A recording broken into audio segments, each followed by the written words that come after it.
नमस्कार, मी सुशील कुलकर्णी. आपण पाहता अॅनालायझर. दादरमधल्या प्रभादेवी भागामध्ये पोर्तुगीज चर्चच्या समोर प्रबोधनकारांच्या पुतळ्याचं अनावरण करण्याचं ठरलं. त्यावेळेला मला वाटतं मुंबईच्या महापौरपदी दिवाकर रावते असावेत.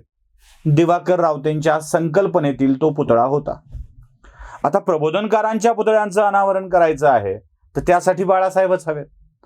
मग दिवाकर रावतेंनी बाळासाहेबांना त्या पुतळ्याचं अनावरण करण्याचं निमंत्रण दिलं.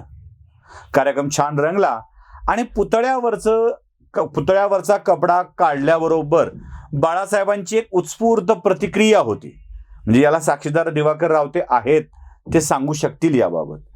पुतळ्याकडे बघितलं आणि बाळासाहेब म्हणाले, हा माझा बापच नाही. सगळ्यांचे चेहरे असे अवाक झालेले होते. म्हणजे अचानक प्रबोधनकारांच्या पुतळ्याकडे बघून बाळासाहेब हा माझा बापच नाही असं कसं म्हणू शकतात? खरं तर प्रबोधनकारांचं पूर्ण रूप त्या पुतळ्यात उभं राहिलं नव्हतं, म्हणून हा पुतळा माझा बाप नाही असं बाळासाहेबांना म्हणायचं होतं. अर्थात हे सगळ्यांना कळलं देखील. कदाचित दिवाकर रावतेंनी नंतर काही दुरुस्त्या केल्या देखील असतील किंवा बाळासाहेबांना पटवलं असेल. कारण दिवाकर रावते आणि बाळासाहेबांचं नातं सगळ्यांना माहीत आहे. दिवाकर रावते हे ठाकरेंच्या मानसपुत्रापैकीच एक होते, त्यामुळं तिथे हे सगळं थोडंफार 19-20 चालून जायचं. असा दिलदार माणूस बाळासाहेब ठाकरे, अगदी दिलदार. म्हणजे आपल्या बापाचा बाप असा उल्लेख करताना बाळासाहेब ठामपणे सांगायचे, हो बापच म्हणणार मी. कारण डॅडी, पप्पा, डॅडा असल्या शब्दात एक गुळचट वाटतं रे, मेनचट वाटतं म्हणायचे ते. बाप कसं ठासून घासून वाटतं, म्हणून बाळासाहेब माझा बाप असाच उल्लेख करायचे. तुम्हाला आठवतंय, कलानगरमध्ये एक उड्डाणपूल तयार करण्यात आला होता आणि त्या उड्डाणपुलाला प्रबोधनकार ठाकरे उड्डाणपूल नाव द्यायचं ठरलं. तो बांद्र्यातला उड्डाणपूल. आणि त्याच्या उद्घाटनाच्या वेळेला आपल्याच पित्याचं नाव कसं काय बाळासाहेब देत आहेत अशीही चर्चा रंगली होती. चर्चा कोणत्याही गोष्टीची रंगते हो. त्यावेळेच्या काँग्रेसींनी बाकीच्या मंडळींनी विरोध करायला सुरुवात केली होती. मग बाळासाहेब ठासून म्हणाले होते, हो कलानगरातला पूल उभा करायचा असेल तर त्याला माझ्याच बापाचं नाव द्यायचं आहे, आम्ही तुझ्या बापाचं नाव का देऊ? इतक्या मोकळेपणाने बाळासाहेब बोलून गेले होते. आणि बाळासाहेबांचं ते बोलणं महाराष्ट्रातल्या जनतेला अगदी पटून जायचं. मंडळी, मी हे सगळे संदर्भ यासाठी देतोय की बाळासाहेब माझे पिता, बाळासाहेब माझे पिता, माझा पितृपक्ष असल्या कोट्या करत उद्धव ठाकरे जे बोलतायत त्याच्यावरती रामदास कदमांनी शरसंधान साधलं. रामदास कदमांना आजकाल भाई म्हणतात. खरं तर नारायण राणे शिवसेना सोडून गेल्यानंतर कोकणात ठोसास ठोसा असावा या अनुषंगानं रामदास कदमांना कोकणामध्ये बाळासाहेबांनीच बळ दिलं होतं. म्हणजे राणेंच्या साम्राज्याला धक्का देऊ शकेल असा एखादा व्यक्ती, असा एखादा बाहुबली आपल्या जवळ असावा असं बाळासाहेबांना वाटत असावं, म्हणून त्यांनी रामदास कदमांना लिफ्ट केलेलं होतं. राणे परत शिवसेनेत कधी आलेच नाहीत आणि कदमही शिवसेनेपासून दूर जाऊ लागले. आता ज्यांना आपल्याच पित्यानं उभं केलं आहे अशा माणसाच्या विधानाकडं गांभीर्यानं लक्ष देत रामदास कदमांच्या अंगावर अख्ख्या शिवसेनेला घालून उद्धव ठाकरे काय साध्य करतायत हा प्रश्न मला पडलाय. बरं, काय बोललेत रामदास कदम ते सुद्धा नीट समजून घेणं आवश्यक आहे. उद्धव ठाकरे सातत्यानं मी बाळासाहेबांचा मुलगा, बाळासाहेबांच्या मुलाला सत्तेवरून खाली खेचलं, बाळासाहेबांच्या मुलाला मुख्यमंत्री पदावरून खाली खेचलं, हा पक्ष माझ्या बापाचा पक्ष आहे, हा माझा पितृपक्ष आहे, असं उद्धव ठाकरे सतत सतत सतत बोलत असतात. म्हणजे एकदा समोर आले की माझा बाप, त्याचा पक्ष, मी बाळासाहेबांचा मुलगा, शिवसेना प्रमुखांचा मुलगा, शिवसेनेच्या प्रमुखासोबत कसं वागले, हे ठरलेलं भाषण उद्धव ठाकरे करत असतात. म्हणून रामदास कदम असं म्हणाले की काय सारखं लावलंय मी बाळासाहेबांचा मुलगा, मी बाळासाहेबांचा मुलगा.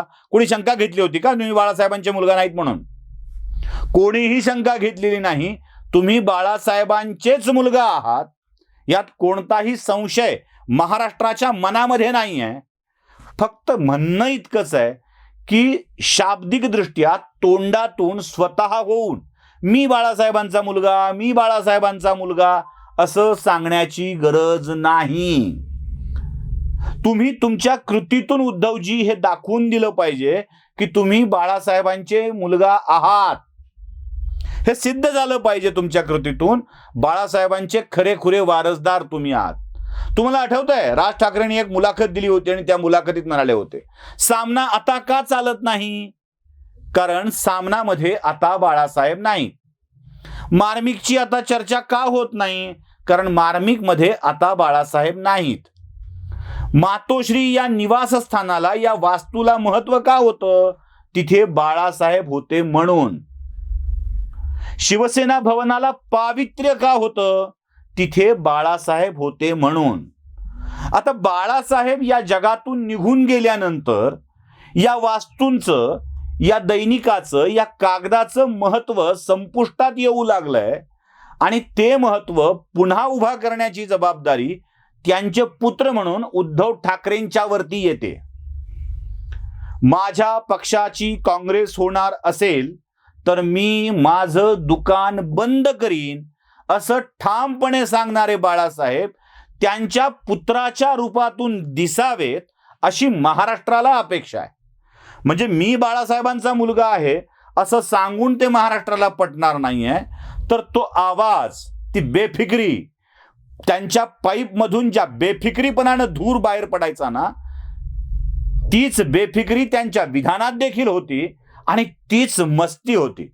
आपल्याच मस्तीत, आपल्याच बेफिक्रीत, पण विचारांना धरून जे बाळासाहेब त्यातून शिवसेना उभी राहिली होती.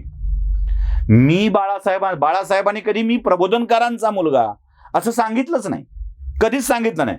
इनफॅक्ट प्रबोधनकारांनी आपला मुलगा महाराष्ट्राला अर्पण करून टाकला होता शिवसेनेच्या स्थापनेच्या वेळेला. तसं बाळासाहेबांनी उद्धवला सांभाळा म्हणत महाराष्ट्राला अर्पण करून टाकलं होतं. खरं तर ती नाळ तोडता आली पाहिजे होती उद्धव ठाकरेंना.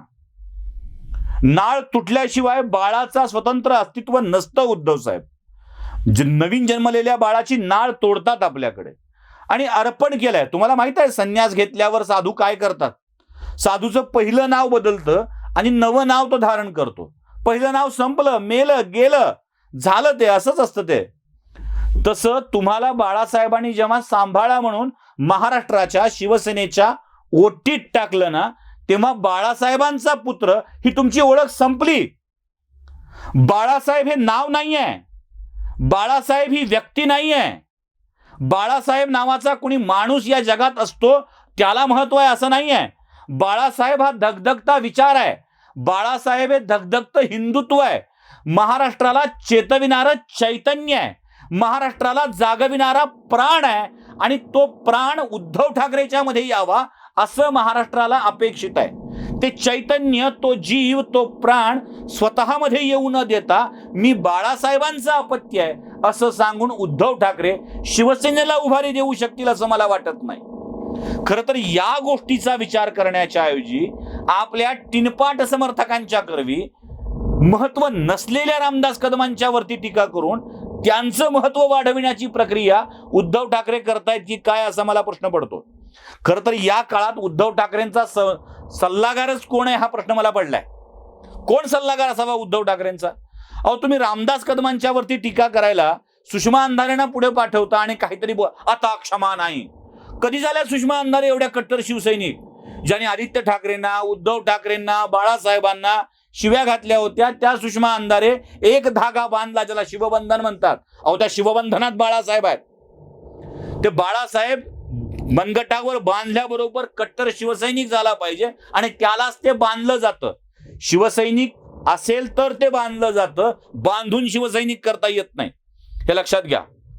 अशा लोकांच्या करवी तुम्ही रामदास कदमांच्या वरती टीका करून जे काही त्यांचं महत्व वाढवताय ना, ते कदमांचं महत्व वाढतंय आणि तुमच्याविषयी लोकांच्या मनात नाहक शंका निर्माण होते.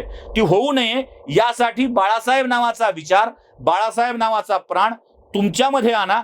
तो मुलगा हे सांगण्याची क्रिया बंद करा, एवढीच आम्हाला तुम्हाला विनंती करायची आहे. व्हिडिओ आवडला असेल तर लाईक, शेअर आणि सबस्क्राईब नक्की करा. धन्यवाद.